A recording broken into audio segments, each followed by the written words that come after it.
Comenzar antes de ver la presentación en diapositivas de la histopatología de caries dental, recordando brevemente cómo estaban compuestos estas matrices mineralizadas dentarias que van a ser las que van a estar afectadas por el proceso de caries dental. La caries dental es un proceso que produce la desmineralización y degradación de las matrices mineralizadas dentarias. La parte mineralizada se desmineraliza y la parte orgánica de estas matrices se va a degradar.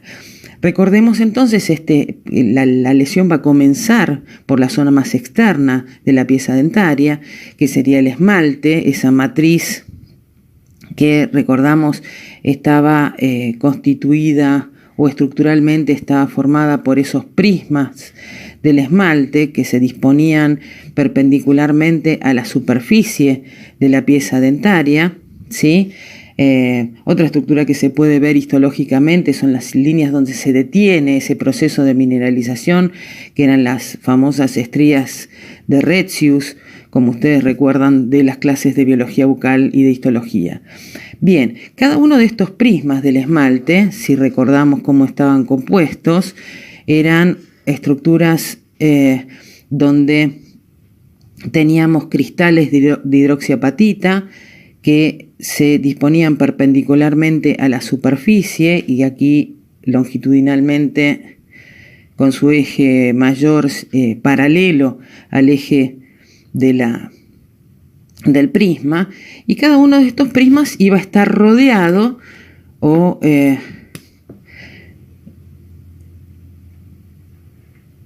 por lo que era la matriz orgánica. Yo aquí hice algunos prismas del esmalte, vamos a ver luego una microscopía electrónica de transmisión donde esto se ve claramente. A su vez, cada uno de los prismas, es decir, estos espacios entre los prismas, también iban a estar constituidos por sustancia orgánica y agua. En muy pequeña proporción, ¿sí? El 95% del esmalte tiene una constitución inorgánica y cada uno de estos cristales que componen el prisma eran cristales de hidroxiapatita, como ustedes recuerdan de las clases de biología bucal y de bioquímica. Bien, este 95% tiene que ver o se expresa en una relación volumen-volumen. El 95% del volumen va a estar conformado por matriz inorgánica en el esmalte y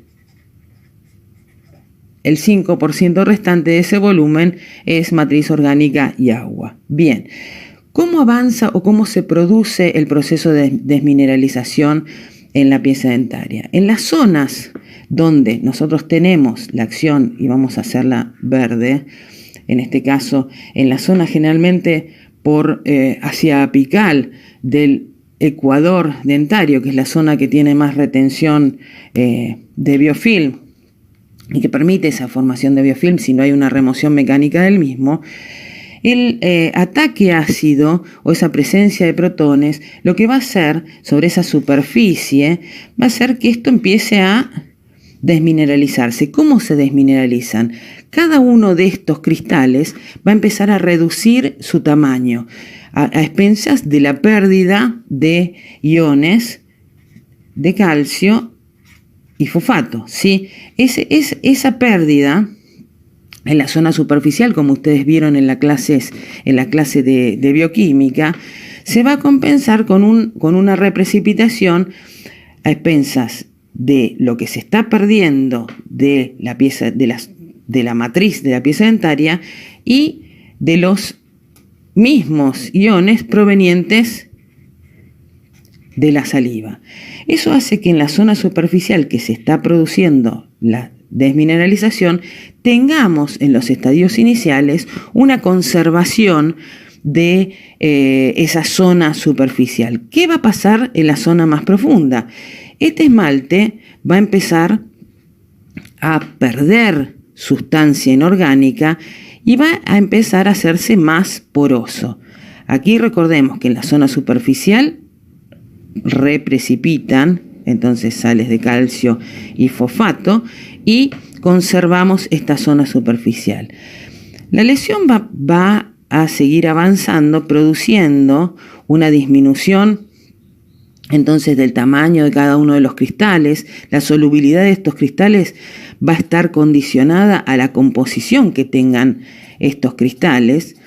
Y lo que vamos a tener entonces por debajo de la superficie es una zona de activa desmineralización.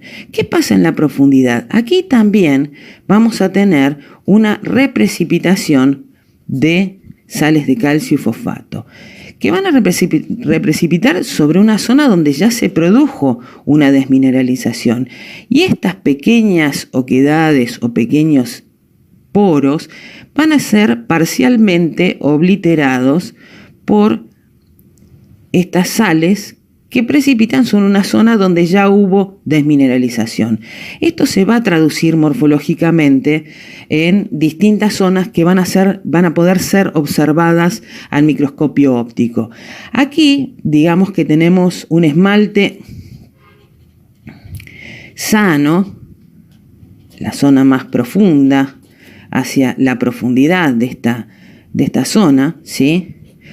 Donde estas sales pueden precipitar en las zonas donde se produjo una muy pequeña desmineralización y sobre el esmalte sano. Aquí vamos a tener una mayor mineralización que la mineralización normal o la mineralización previa a este proceso de caries. ¿Cómo se va a ver esto histológicamente? En esta zona, en una imagen observada por microscopía óptica, en un corte por desgaste, recordemos que siempre el esmalte tiene que verse en un corte por desgaste porque si no, histológicamente se pierde en las técnicas de desmineralización. Aquí no las utilizamos. Entonces, por microscopía óptica vamos a ver distintas zonas. Una zona superficial, una zona que compone lo que llamamos el cuerpo de la lesión,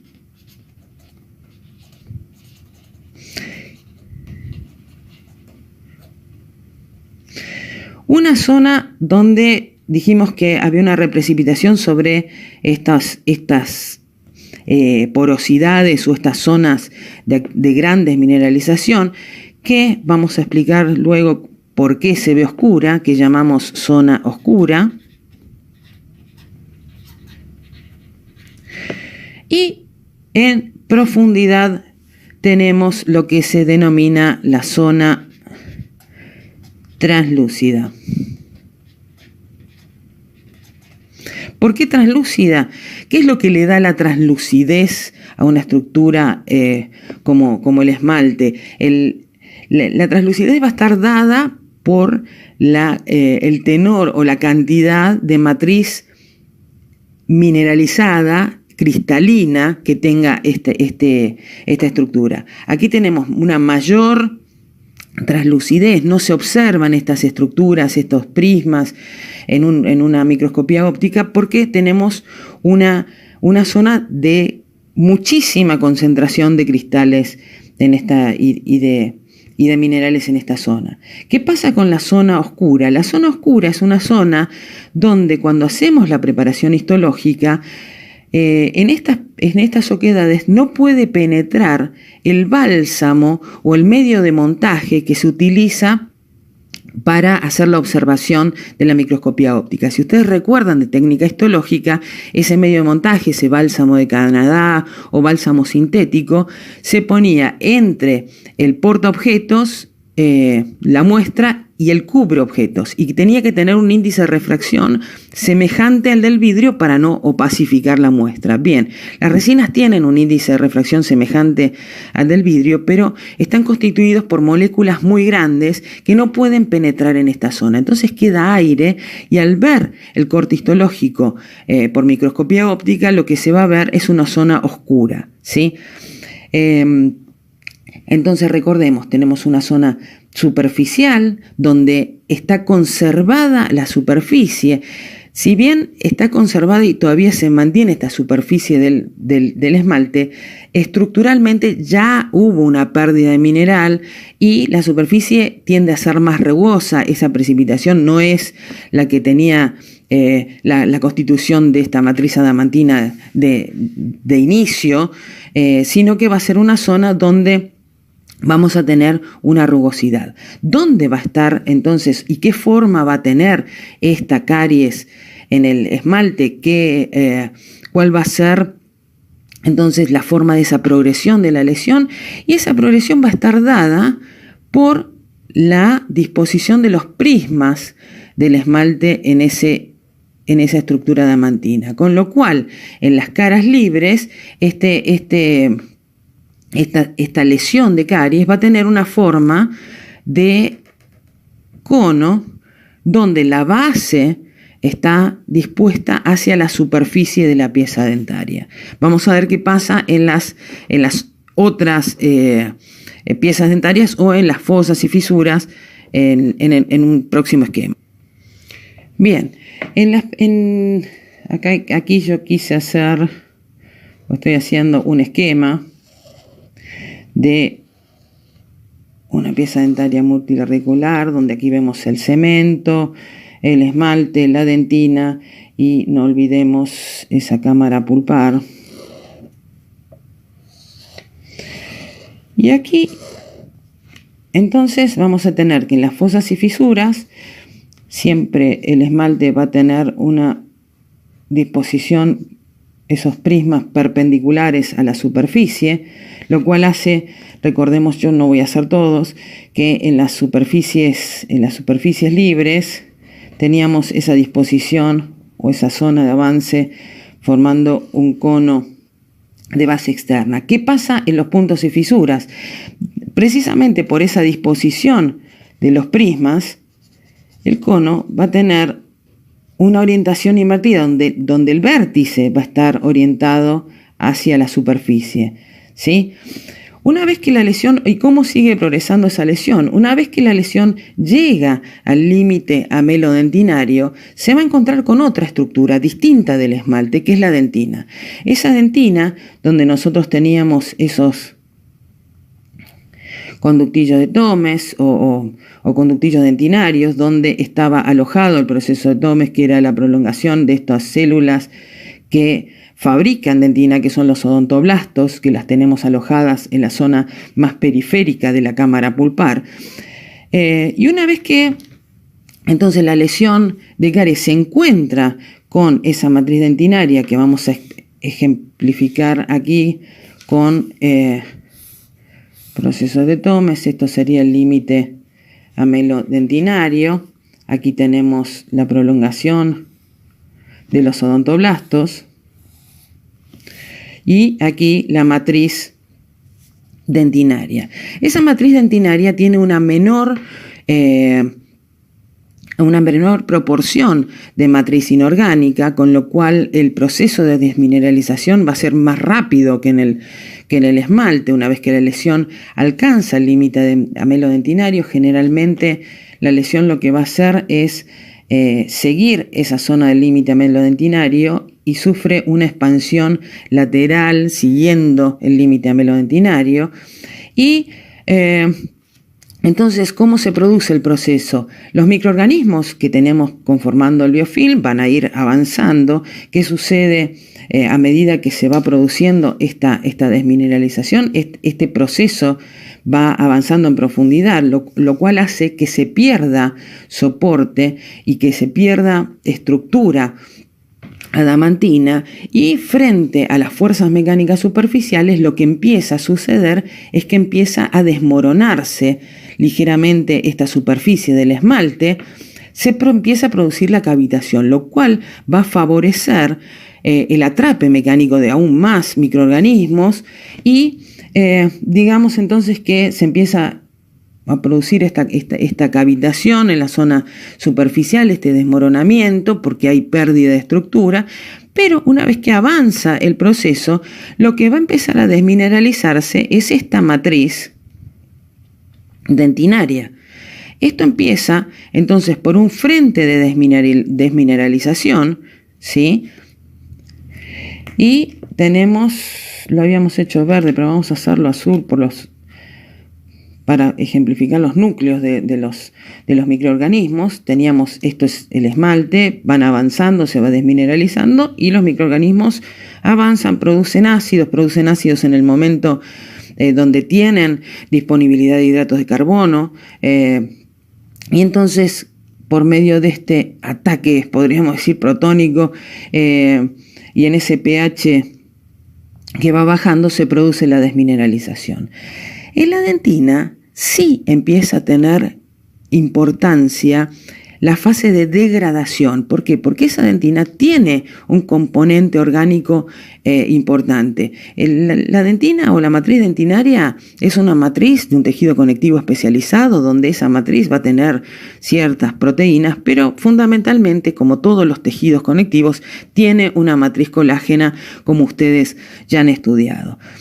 Entonces, vamos a tener que a medida que se va produciendo este avance, se va desmineralizando esta dentina o esta matriz dentinaria y empieza a degradarse en la zona más periférica esas fibras colágenas. Esta matriz que se va degradando, ¿sí?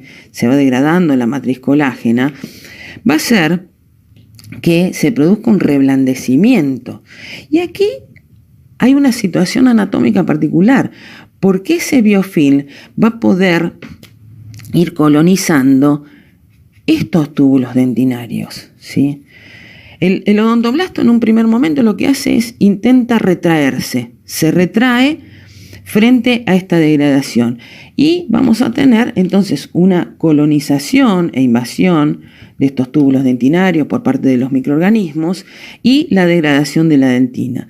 Esto es un dibujo estático, pero ¿qué pasa? Cuando esto se va reblandeciendo, estos microorganismos producen productos de desecho, producen gases. Vamos a poner el odontoblasto retraído, ¿sí?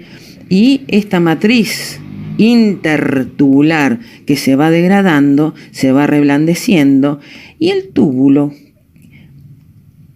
con la presencia de los microorganismos, vamos a hacerlo con como si fueran puntos suspensivos para ver la continuidad del túbulo. Estos microorganismos producen gases y esto va a hacer que los túbulos empiecen a dilatarse en esa zona, ¿sí? Las paredes del túbulo se dilatan. ¿Y qué va quedando en la parte posterior? Aquí todavía tengo cierta estructura, no les voy a decir que es firme porque ya se empieza a reblandecer la matriz dentinaria, pero esto se ve histológicamente en un corte donde se ha hecho una técnica de desmineralización. Si no, no podría haber incluido en parafina, donde se desmineraliza la muestra para poder ver estas estructuras. Y lo que vamos a ver en la zona más periférica es una completa degradación de esta matriz. Estas zonas es como que confluyen o van confluyendo y se van produciendo unas zonas o unas líneas de degradación o de soluciones de continuidad perpendiculares a la trayectoria de los túbulos, que macroscópicamente se pueden llegar a observar al hacer la remoción de estas zonas superficiales que se desprenden como si fueran catáfilas de cebolla, como si fueran pequeñas láminas de dentina totalmente degradada y blanda. Aquí no vamos a ver esto en una tinción con hematoxilina eosina, se ve todo de color rosa, lo único que vamos a ver, porque acá no tenemos elementos nucleares, excepto los ácidos nucleicos provenientes de los microorganismos, ¿sí? Entonces podemos llegar a ver algunas zonas teñidas, como vamos a ver en los cortes histológicos. Estas zonas son las que nosotros vamos a ver en un corte por desmineralización. Entonces, en un corte histológico de tejido desmineralizado, lo que vamos a ver es una zona superficial que llamamos dentina desorganizada o zona de liquefacción. Una zona que por esa forma de esas dilataciones, esto sería la zona 1 también, zona desorganizada o zona de liquefacción. Una segunda zona que sería esta zona donde tenemos estas dilataciones focalizadas a lo largo de la trayectoria de cada uno de estos conductillos dentinarios y que le dan ese aspecto de cuentas de rosario, por lo cual esta zona recibe el nombre de dentina arrosariada.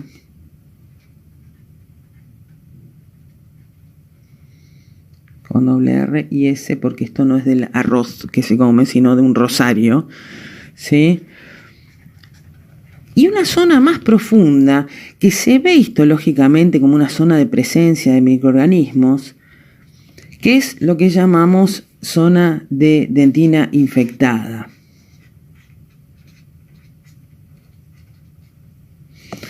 Y en profundidad tendríamos la dentina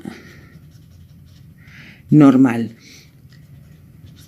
¿Qué pasa con estos odontoblastos? Estas son las zonas de dentina afectada por el proceso de caries.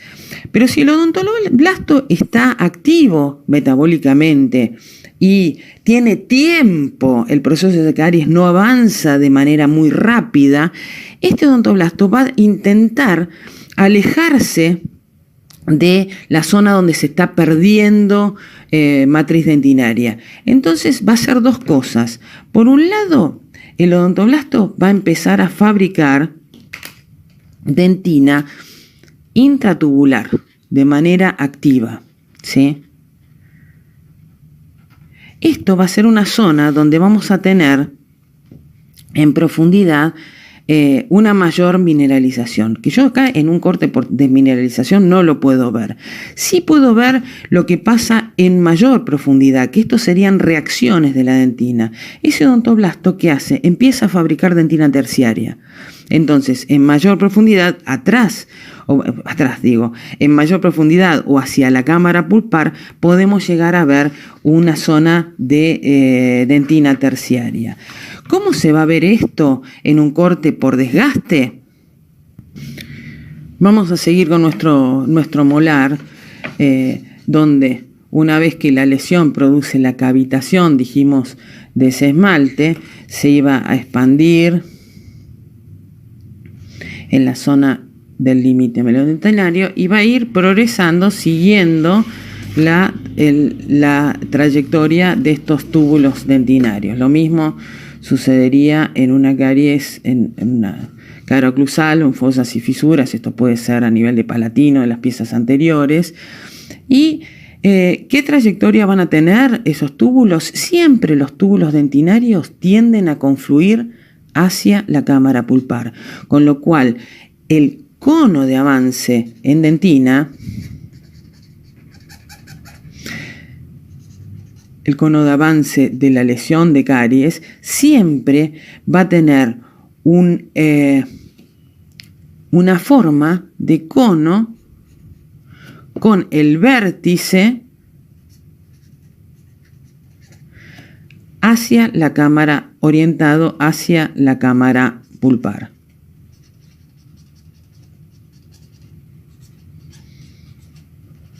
¿Por qué? Porque la lesión sigue la trayectoria de los túbulos dentinarios y esa es la forma que tienen entonces esta trayectoria. Seguíamos con lo que sucedía a nivel histológico o histopatológico. Vamos a hacer un par de túbulos acá. En la zona más superficial de la lesión, lo que vamos a tener es entonces una gran destrucción de esa dentina. Y desde el punto de vista histopatológico, a esa zona superficial la llamamos zona de dentina. Entonces vamos a la superficie, 1, zona de dentina desorganizada.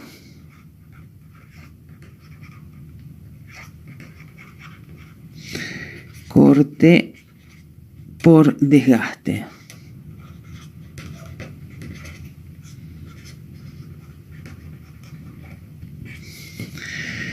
Zona de dentina desorganizada, la zona más superficial. La zona de avance, lo que vamos a encontrarnos es con una zona de dentina desmineralizada.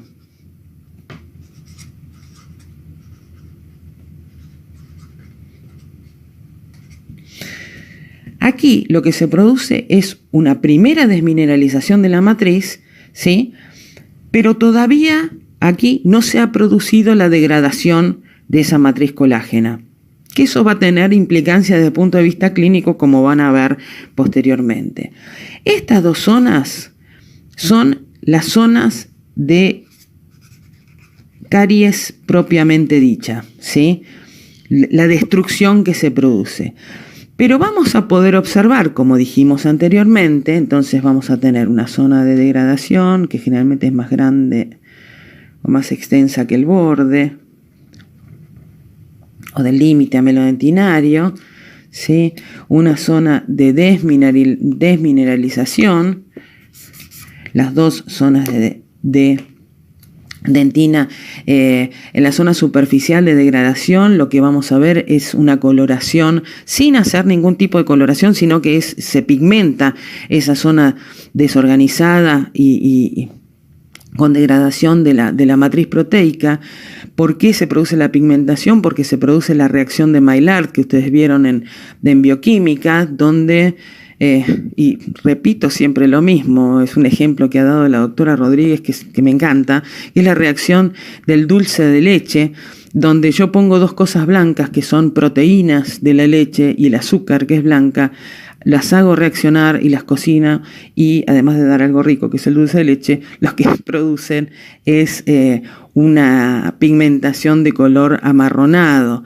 Es una reacción de oxidación que se produce entonces entre los restos proteicos y los hidratos de carbono, que hacen que en la caries dentinaria se produzca una pigmentación propia de la lesión, ¿sí? Ese color amarronado que tiene la zona de mayor reblandecimiento de la lesión de caries, que es esta zona que nosotros llamamos dentina desorganizada. En la zona de desmineralización puede haber un ligero tinte amarillento, pero no es tan evidente. Sí, desde el punto de vista macroscópico va a ser una zona que tiene, no es tan dura como la dentina sana o normal. Y entonces hasta aquí tendríamos las capas de la caries propiamente dicha. Si esa pulpa y ese odontoblasto están saludables y metabólicamente activos, van a reaccionar, como dijimos antes, tratando de alejarse y de separarse de esta zona de degradación, lo cual hace que en la zona más hacia la profundidad, por debajo de la zona de desmineralización, pueda aparecer una zona de hipermineralización, una zona donde se obliteran estos conductillos dentinarios, porque ese odontoblasto fabrica dentina intratubular, y esa zona es lo que llamamos, y lo vamos a hacer de otro color, creo que en los gráficos está de un color más clarito, pero no tengo otro color. Aquí en mi casa vamos a hacer las zonas de reacción y vamos a poner odontoblástica, ¿sí? Porque lo que está reaccionando es el odontoblasto, que es una zona de obliteración y de mayor secreción de matriz intratubular, que vamos a llamar zona de dentina translúcida.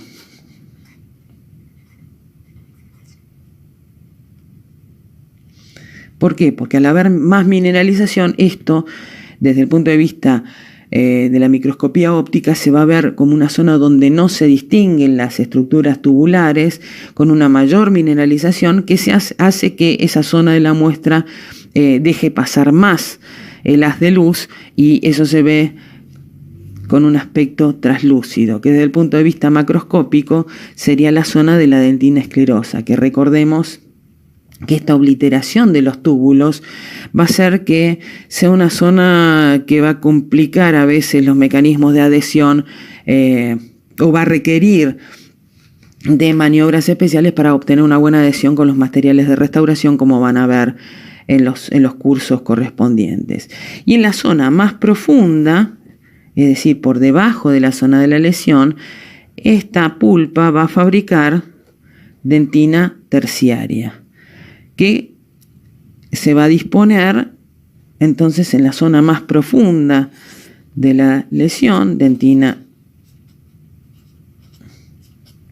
terciaria, que es una dentina generalmente oligotubular, con menos cantidad de túbulos, que se fabrica de manera más rápida que la dentina secundaria, con lo cual es una dentina que tiende a ser menos mineralizada y que va a conformar entonces la zona más profunda de la lesión, si la lesión es de avance lento. Esto es importante tenerlo en cuenta. ¿Y qué pasa con el cemento dental? Para que haya una caries en cemento, primero y principal, ese cemento tiene que estar expuesto a la cavidad bucal. Recordemos que este cemento forma parte del periodonto de inserción de la pieza dentaria, o sea que tenemos que tener sí o sí una retracción que exponga este cemento, un cemento donde tenemos espesores muy delgados y donde la desmineralización y degradación es muy rápida, y va a producir entonces el compromiso dentinario muy precoz. Aquí ya no tenemos conos de avance en el cemento, sino que se va desprendiendo en forma de láminas. Recuerden que en la zona radicular más gingival teníamos ese cemento formando láminas. Aquí en la matriz teníamos los cementocitos, ¿sí? Incluidos dentro de la matriz. Y si yo dibujo acá la cresta ósea, recuerden que esto estaba formando o constituyendo el periodonto de inserción, donde teníamos fibras colágenas que se insertan por un lado en el cemento y por otro lado en el hueso. Esto lo vamos a ver cuando veamos patología gingival. Pero una vez que entonces se pierde este hueso, se pierden estas fibras colágenas, lo que vamos a tener son pequeñas oquedades dentro de esta matriz del cemento, que son zonas también retentivas de placa o de biofilm, y esta degradación se produce rápido y entonces el cemento no tiene forma de conos y en su avance, sino que se va desprendiendo de manera laminar, y vamos a tener una exposición y compromiso de la dentina muy precoz.